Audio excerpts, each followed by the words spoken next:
Truth be told, I never expected to make progress in therapy. Throughout the series, spanning all the way back to the first episode, we have been slowly but surely introduced to Dexter Morgan and his dark side. Although in his youth, Harry Morgan sought to improve his particular condition by getting him help in all kinds of ways, nothing seemed to help his situation in the end whatsoever. With this in mind, it leaves many questioning if therapists and psychiatrists outside of the Dexter universe would be able to truly cure this abnormal disease he suffers from. And in this video, we will be analyzing which fictional and real-life therapists would be able to help Dexter's dark passenger, ranking individuals from all kinds of pop fiction movies and TV shows. Before we begin, I'm going to go over the tier list I have created for this specific video. Starting from the highest tier, we have therapists I believe would be able to cure Dexter fully of his dark passenger, allowing him to live his life the way he wants to in a peaceful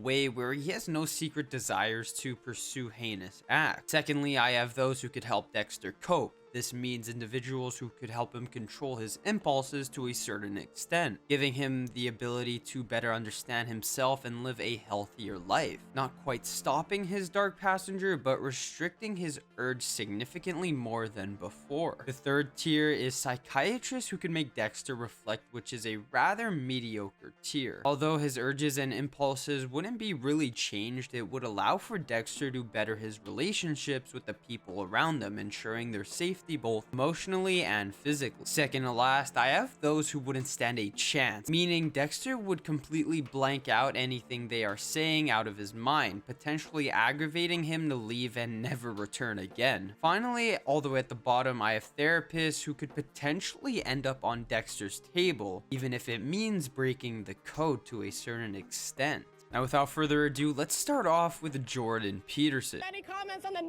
presence at your protest?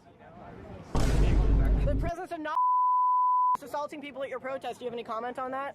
Yeah, I don't like Nazis. Jordan Peterson is a clinical psychologist, professor, and influential public figure known for his deep dives into topics like personal responsibility, psychology of chaos and order, and navigating life's hardships. His work often emphasizes the importance of discipline, self-awareness, and moral structure, resonating with many people who seek to better understand themselves. I would have to place Jordan in the tier of could help Dexter cope, and here's why. Peterson's unique perspective on human behavior and his ability to articulate complex psychological concepts in an accessible way has made him a polarizing but undeniably impactful voice. For someone like Dexter, who battles with his own internal chaos and a strict code of conduct, Peterson's teachings offer an intriguing lens. His guidance could aid Dexter in managing his impulses and gaining a clearer understanding of his inner struggles. Although he is not trained for cases as complex as Dexter's, he could still deeply help him in a way that would significantly change the way his life worked before, overtaking the once powerful code Dexter followed with a structure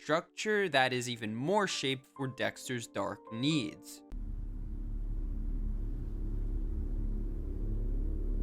Did you just smell me? Difficult to avoid. Hannibal Lecter is a brilliant psychiatrist who is known for his unparalleled intellect, refined tastes, and manipulative nature. Considering his unique characteristics and moral values, I would unfortunately have to place him in the could end up on Dexter's table tier. Lecter's insane ability to enable the darkest recesses of the human mind would undoubtedly intrigue Dexter, but his own murderous tendencies and lack of moral boundaries would place the two in direct conflict. While Lecter could intellectually challenge and even understand Dexter in ways few others could, the potential threat to innocence would ultimately violate Harry's code, leading to Dexter to do what he does and take out Hannibal Lecter once and for all. And although I'm not specifically discussing if Dexter could even get him on his table because Hannibal's skills are outstanding, I'm saying that Dexter in a perfect world would strive ultimately to put him on his famous table wrapped in plastic. Their dynamic would ultimately be a dangerous game of cat and mouse, leading there to be no therapeutic resolution, and rather complicate both of their lives more than they already are. Oh, shit! I said over easy! Now, why did I do that? Dr. Buddy Rydell from the comedy film Anger Management with Adam Sandler is best known for his rather strange methods that often stray very carefully between the lines of therapy and chaos. I would have to place him in the could make Dexter reflect tier, and here's why. His very bizarre and confrontational style might actually force Dexter to question his own actions and relationships in ways he never has. While his unorthodox methods may push Dexter out of his comfort zone and into a certain form of self-realization, they are far too unpredictable and superficial to actually begin to deal with the death of Dexter's trauma or his dark passenger. Although some could say he would end up on Dexter's table because of his extreme annoyance and mind games, we have actually seen Dexter deal with these kinds of annoying characters in the show, and like he has for the most part, he follows the code. In the end, Rydell may help Dexter see a little more clearly how he operates around others, but his tactics would likely go nowhere in terms of inflicting any real or lasting change. He pushes people away before they have a chance to leave him. It's a defense mechanism, all right? And for 20 years, he's been alone because of that. Dr. Sean Maguire, the therapist from Good Will Hunting, is known for his ability to tear down emotional walls and get through to the most resistant people and ultimately explore their deepest insecurities and traumas. Although it's hard to say anyone could cure Dexter, I would still have to place him in the could cure Dexter tier, because in my opinion, he is the best therapist on this list by far. Sean's approach to therapy revolving around empathy, honesty, and a deep understanding of trauma makes him one of the few who could truly reach Dexter on a profound level. This would give Dexter the ability to understand and finally overcome the pain that is driving his dark passenger, with Sean's ability to help people face their paths and find peace with themselves in the present. By helping Dexter face his unresolved childhood trauma with the addition of fostering a real connection, he might be able to guide him towards a life that involves Dexter being free of the compulsions that have defined him for such a long time. Finally, allowing Dexter to be at peace and truly build relationships with individuals without the usual conclusion of them ending in chaos. Here, can we just get a quick photo together? Cheese. What is this? I really think I can't treat you anymore. The fact is, I'm in love with you.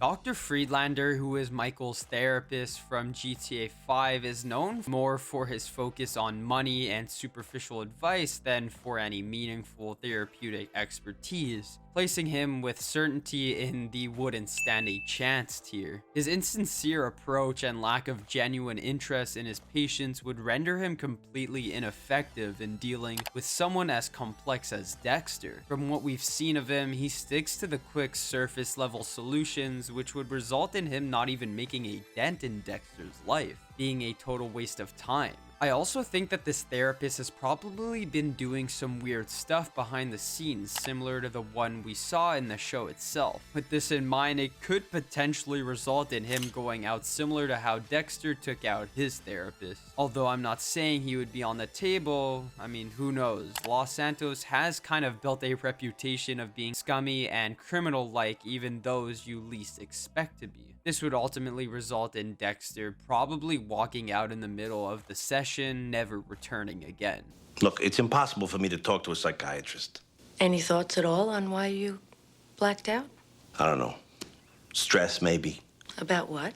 Dr. Jennifer Melfi, who is the psychiatrist from The Sopranos, is known for her ability to change the complex minds of her difficult patients, the most notable being Tony Soprano himself. Her work on him has highlighted her patience and skill in relation to dealing with individuals who operate outside of traditional moral boundaries, thus placing her generously in the could help Dexter cope tier. Melfi's understanding of human behavior and her ability to create a safe therapeutic space would actually allow her to connect with Dexter on a meaningful level. Although she may not be able to fully get rid of his dark passenger, she could help him explore the root causes for his impulses and eventually develop strategies to manage them more effectively. However, as seen in her therapy sessions with Tony, Melfi does from time to time have moral hesitations and also struggles with her own boundaries, which in the end might limit her ability to push Dexter towards a complete transformation, leaving her impact significant but unfortunately not absolute.